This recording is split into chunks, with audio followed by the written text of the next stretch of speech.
Português para concursos, aula 21, tipos de sujeitos 2. Agora vamos estudar os outros dois tipos, sujeito indeterminado e oração sem sujeito.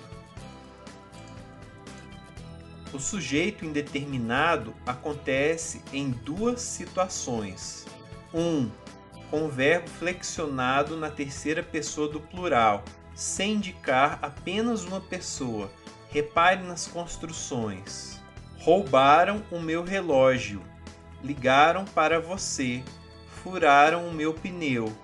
Note que em todos os casos é mais provável e lógico que apenas uma pessoa praticou a ação, mas o interlocutor não sabe dizer quem foi. Por isso ele usou o verbo na terceira pessoa do plural e indeterminou o sujeito.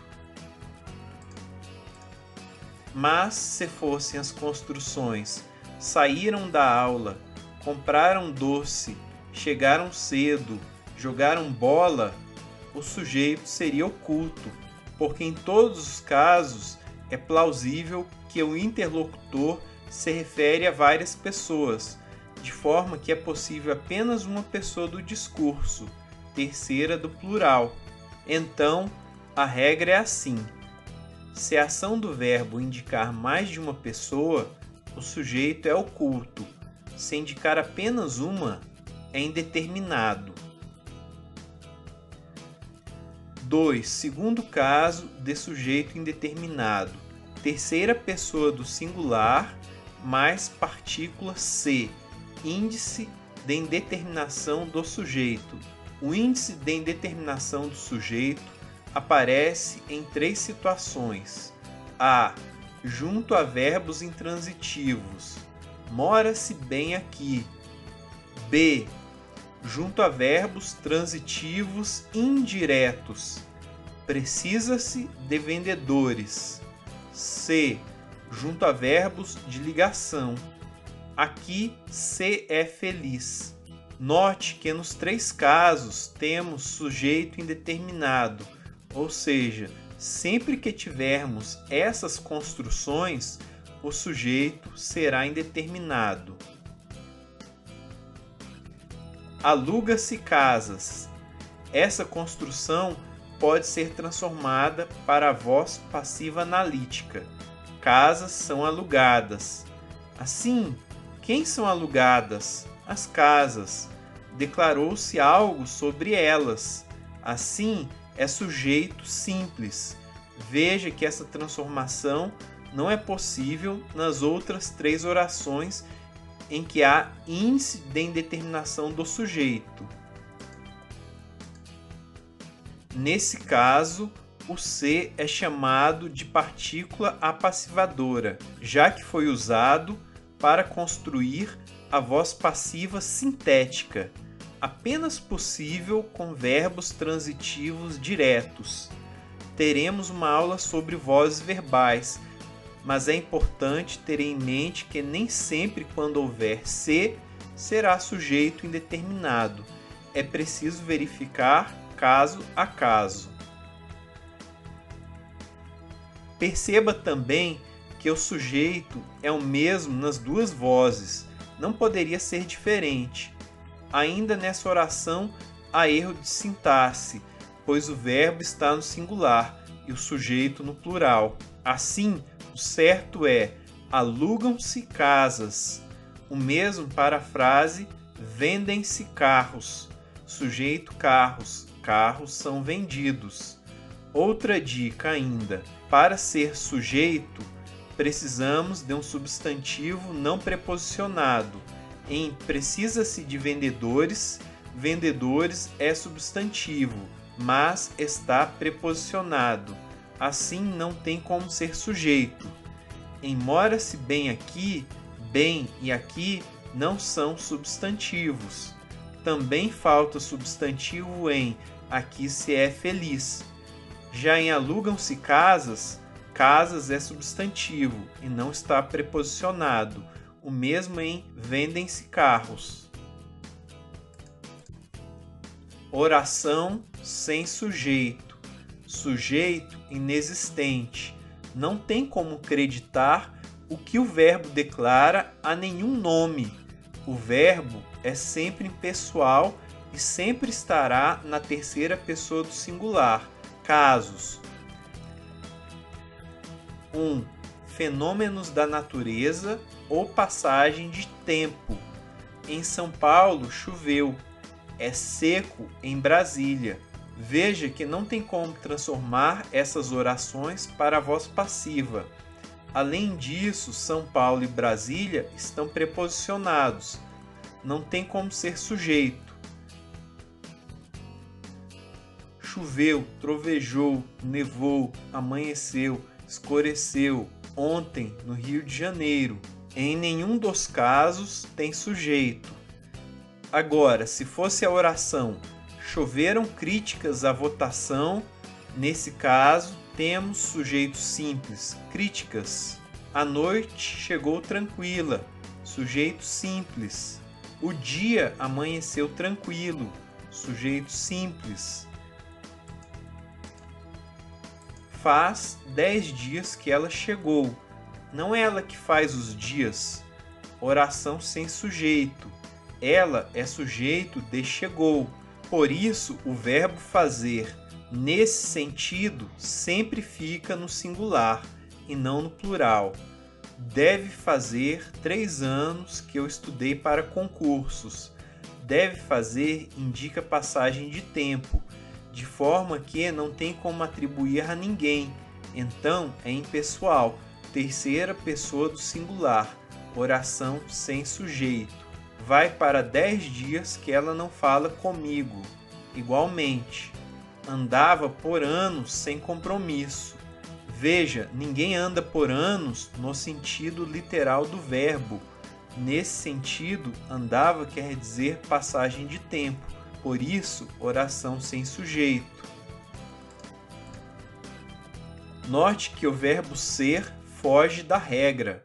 Apesar de não ter sujeito e ser impessoal, ele vai para a terceira pessoa do plural, conforme o caso. Veja, A é 1 hora, são 10 horas. B, hoje são 5 de maio, hoje é dia 1º. C, da partida até a chegada são 51 quilômetros. Daqui até lá em casa é 1 quilômetro.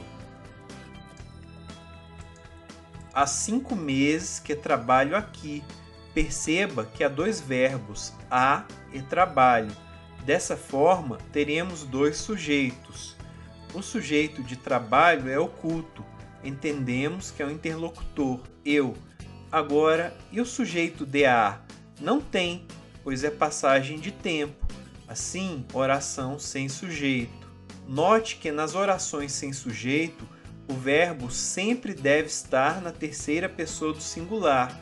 Portanto, a construção fazem 5 meses que trabalho aqui está errada. O sujeito não é 5 meses. Não tem como falar 5 meses fazem. Os meses não fazem nada. Em realidade, é apenas a decorrência de um tempo. 2. Segundo caso de oração sem sujeito. Verbo haver no sentido de existir. Primeiro, sempre estará na terceira pessoa do singular, da forma que o primeiro caso, mas repiso aqui porque é muito comum esse tipo de questão. Segundo, sempre será oração sem sujeito.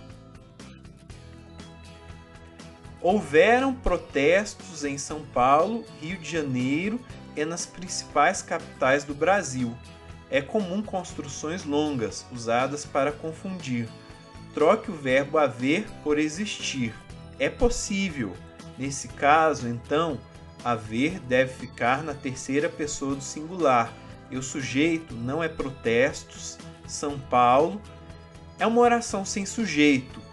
Familiarize-se com esse tipo de construção. É muito comum em provas.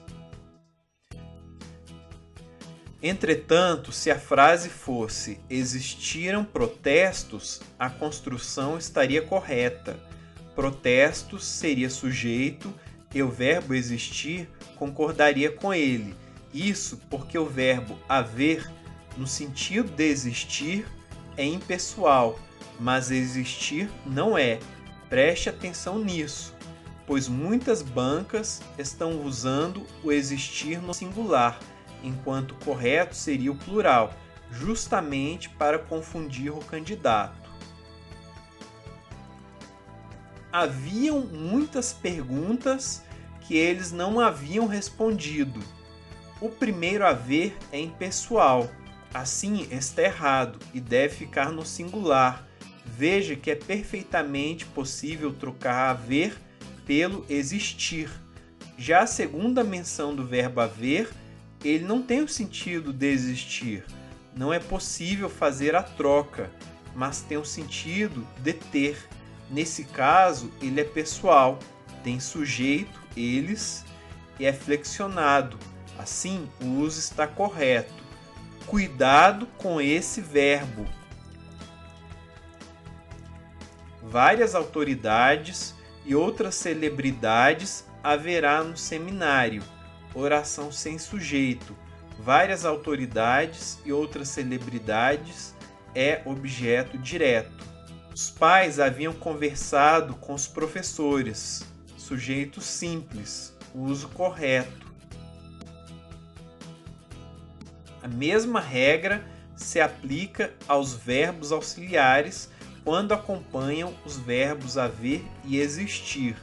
Pode haver trabalhos essa semana. Deve haver pedágios na estrada. Podem existir trabalhos essa semana. Devem existir pedágios na estrada. Note que a flexão é do verbo auxiliar, que adota a impessoalidade do verbo haver, ou a pessoalidade do verbo existir. 3. Terceiro caso de oração sem sujeito, em expressões como basta de corrupção, chega de bagunça. Temos oração sem sujeito, pois ninguém basta ou chega. Nessa aula, vimos o sujeito indeterminado e a oração sem sujeito.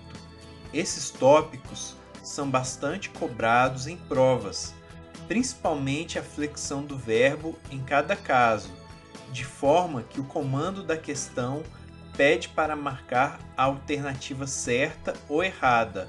Entre as opções, o verbo não concorda com o sujeito. Então fique atento e pratique. Se você gostou, cadastre o seu e-mail no site www.resumosParaConcursosGrátis.com.br e receba aulas e dicas de estudo para concursos. Um forte abraço e até mais!